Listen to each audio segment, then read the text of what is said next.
ನಂಗೇನು ಹೆಂಡತಿ ಮಕ್ಕಳಿಲ್ವಾ? ಸುಳ್ಳು ಗಾಸಿಪ್ ಹಬ್ಬಿಸಿದವರ ವಿರುದ್ಧ ಸಿಡಿದೆದ್ದ ಸುಜನ್ ಲೋಕೇಶ್. ನಟ ಸುಜನ್ ಲೋಕೇಶ್ ಬಗ್ಗೆ ಈ ಹಿಂದೆ ಕೆಲವರು ತಂದಿಟ್ಟು ತಮಾಷೆ ನೋಡಲು ಯತ್ನಿಸಿದರು. ಈ ಬಗ್ಗೆ ಮೊದಲ ಬಾರಿಗೆ ರಿಯಾಕ್ಟ್ ಮಾಡಿರುವ ಸುಜನ್ ಲೋಕೇಶ್, ನಂಗೇನು ಹೆಂಡತಿ ಮಕ್ಕಳಿಲ್ವಾ? ಅವರಿಗೆ ಬೇಜಾರಾಗುವುದಿಲ್ವಾ ಎಂದು ಟ್ರೋಲ್ಗಳ ಬಗ್ಗೆ ಸಿಡಿದೆದ್ದಿದ್ದಾರೆ. ನನ್ನ ಬಗ್ಗೆ ಡಿಸೈಡ್ ಮಾಡುವುದಕ್ಕೆ ನೀವು ಯಾರು ಎಂದು ಕಿಡಿಕಾರಿದ ನಟ ಸುಜನ್, ನಿಮ್ಮ ಹತ್ತಿರ ಏನಾದರೂ ಪ್ರೂಫ್ ಇದೆಯಾ? ಸುಜನ್ ಪ್ರಶ್ನೆ. ನಟ ಮತ್ತು ನಿರೂಪಕ ಸುಜನ್ ಲೋಕೇಶ್ ತಾವಾಯ್ತು, ತಮ್ಮ ಕೆಲಸ ಆಯ್ತು ಅಂತ ತಮ್ಮ ಕುಟುಂಬದ ಜೊತೆಗೆ ಹ್ಯಾಪಿ ಲೈಫ್ ಲೀಡ್ ಮಾಡುತ್ತಿದ್ದಾರೆ. ಮಜಾ ಟಾಕೀಸ್ ಮೂಲಕ ಇಡೀ ಕರುನಾಡಿಗೆ ಮಹಾ ಮನರಂಜನೆ ನೀಡುತ್ತಿರುವ ಸುಜನ್ ಲೋಕೇಶ್ ಕೆಲವೊಂದು ವಿಚಾರಗಳಲ್ಲಿ ಅಸಮಾಧಾನ ಹೊಂದಿದ್ದಾರೆ, ಬೇಸರಗೊಂಡಿದ್ದಾರೆ ಅನ್ನೋದು ನಿಮಗೆ ಗೊತ್ತಾ? ಹೌದು, ಕಳೆದ ವರ್ಷ ಚಂದನ್ ಶೆಟ್ಟಿ, ನಿವೇದಿತಾ ಗೌಡ ವಿಚ್ಛೇದನ ಪಡೆದುಕೊಂಡರು. ಈ ವೇಳೆ ಹೆಚ್ಚು ಟ್ರೋಲ್ ಆದವರು ಸುಜನ್ ಲೋಕೇಶ್. ಸುಖಾಸುಮ್ಮನೆ ತಮ್ಮ ಹೆಸರನ್ನ ಎಳೆದು ತಂದು ಸುಳ್ಳು ಗಾಸಿಪ್ ಹಬ್ಬಿಸಿದವರ ವಿರುದ್ಧ ಸುಜನ್ ಲೋಕೇಶ್ ಕಿಡಿಕಾರಿದ್ದಾರೆ. ಈ ಬಗ್ಗೆ ಹೆಸರು ಉಲ್ಲೇಖಿಸದೆ ಗೋಲ್ಡ್ ಕ್ಲಾಸ್ ವಿತ್ ಮಯೂರ ಸಂದರ್ಶನದಲ್ಲಿ ಸುಜನ್ ಲೋಕೇಶ್ ಮಾತನಾಡಿದ್ದಾರೆ.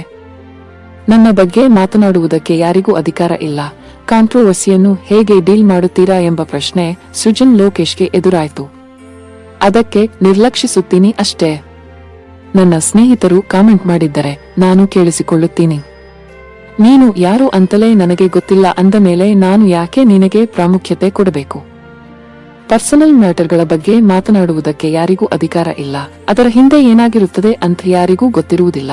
ಗೊತ್ತಿಲ್ಲದೆ ಇರುವ ವಿಚಾರವನ್ನು ಹೀಗೆ ಇರಬಹುದು ಅಂತ ನೀವು ಊಹಿಸಿಕೊಂಡರೆ ಅದು ಮೂರ್ಖತನ ಎಂದು gold class with Mayura YouTube ಚಾನೆಲ್ಗೆ ನೀಡಿರುವ ಸಂದರ್ಶನದಲ್ಲಿ ಸುಜನ್ ಲೋಕೇಶ್ ಹೇಳಿದ್ದಾರೆ.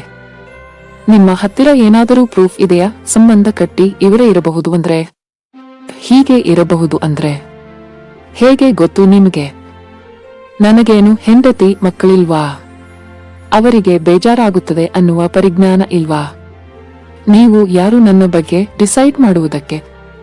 ನಿಮ್ಮ ಹತ್ತಿರ ಏನಾದರೂ ಪ್ರೂಫ್ ಇದೆಯಾ? ಇಲ್ಲ, ನಾನು ಎಲ್ಲಾದರೂ ಹೇಳಿದ್ದೀನಾ? ಮತ್ತೆ ಹೇಗೆ ನೀವು ಇನ್ನೊಬ್ಬರ ಸಂಬಂಧವನ್ನು ಹಾಳು ಮಾಡಬಹುದು ಎಂದು ಸುಜನ್ ಲೋಕೇಶ್ ಟ್ರೋಲ್ಸ್ ಮತ್ತು ಕಾಂಟ್ರವರ್ಸಿಗಳ ಬಗ್ಗೆ ಕಿಡಿಕಾರಿದ್ದಾರೆ. ಇಷ್ಟು ಹದಗೆಟ್ಟಿದ್ದೀವಾ? ನಟ ಸುಜನ್ ಪ್ರಶ್ನೆ. ನೀವು ಸುಮ್ಮನೆ ಇದ್ದಷ್ಟು ಅದಕ್ಕೆ ಪುಷ್ಟಿ ಕೊಟ್ಟಂತೆ ಆಗುವುದಿಲ್ಲವಾ ಎಂಬ ಪ್ರಶ್ನೆಗೆ ನಾನು ಯಾಕೆ ಆ ಬಗ್ಗೆ ಸ್ಟೇಟ್ಮೆಂಟ್ ಕೊಡಬೇಕು? ಇದನ್ನು ನಾನೇ ಸ್ಟಾರ್ಟ್ ಮಾಡಿದ್ದರೆ ನಾನು ಆ ಬಗ್ಗೆ ಮಾತನಾಡಬಹುದಿತ್ತು. ಯಾರೋ ನಾಳೆ ದಿನ ಇನ್ನೊಂದನ್ನು ಮಾತನಾಡುತ್ತಾರೆ. ಎಲ್ಲದಕ್ಕೂ ಉತ್ತರ ಕೊಟ್ಟುಕೊಂಡು ಇರೋಕೆ ಆಗುತ್ತಾ? ನನ್ನಮ್ಮ, ನನ್ನ ಹೆಂಡತಿ, ಮಕ್ಕಳು, ನನ್ನ ಅಕ್ಕ, ಸ್ನೇಹಿತರು, ಶತ್ರುಗಳು ಮತ್ತು ಹಿತೈಷಿಗಳು ಕೇಳಿದ್ದರೂ ಸರಿ, ಅವರಿಗೆ ಒಂದು ಸ್ಥಾನ ಇದೆ ನನ್ನಲ್ಲಿ. ಮುಂಚೆ ಹೀಗೆ ಇರಲಿಲ್ಲ. ಒಬ್ಬರ ಬಗ್ಗೆ ಮಾತನಾಡುವುದಕ್ಕೂ ಮುಂಚೆ 10 ಬಾರಿ ಯೋಚಿಸಬೇಕಾಗಿತ್ತು. ಈಗೆಲ್ಲ ಬದಲಾಗಿದೆ. ಇಷ್ಟು ಹದಗೆಟ್ಟಿದ್ದೀವಾ ಎಂದು ಸುಜನ್ ಪ್ರಶ್ನೆ ಮಾಡಿದ್ದಾರೆ. ನಾವು ಮಾತಾಡಬಾರದು, ಕೆಲಸ ಮಾತಾಡಬೇಕು. ನನ್ನ ದಾರಿಯಲ್ಲಿ ನನ್ನನ್ನು ತುಳಿಯುವವರು ಎಷ್ಟೇ ಜನ ಇದ್ದರೂ ನನ್ನ ಪಾಡಿಗೆ ನಾನು ಕಿವಿ ಮುಚ್ಚಿಕೊಂಡು ಕೆಲಸ ಮಾಡುತ್ತೀನಿ. ಯಾರು ಏನನ್ನಾದರೂ ಹೇಳಲಿ, ನಮ್ಮ ಕೆಲಸ ಮಾತನಾಡಬೇಕು ಅಷ್ಟೇ.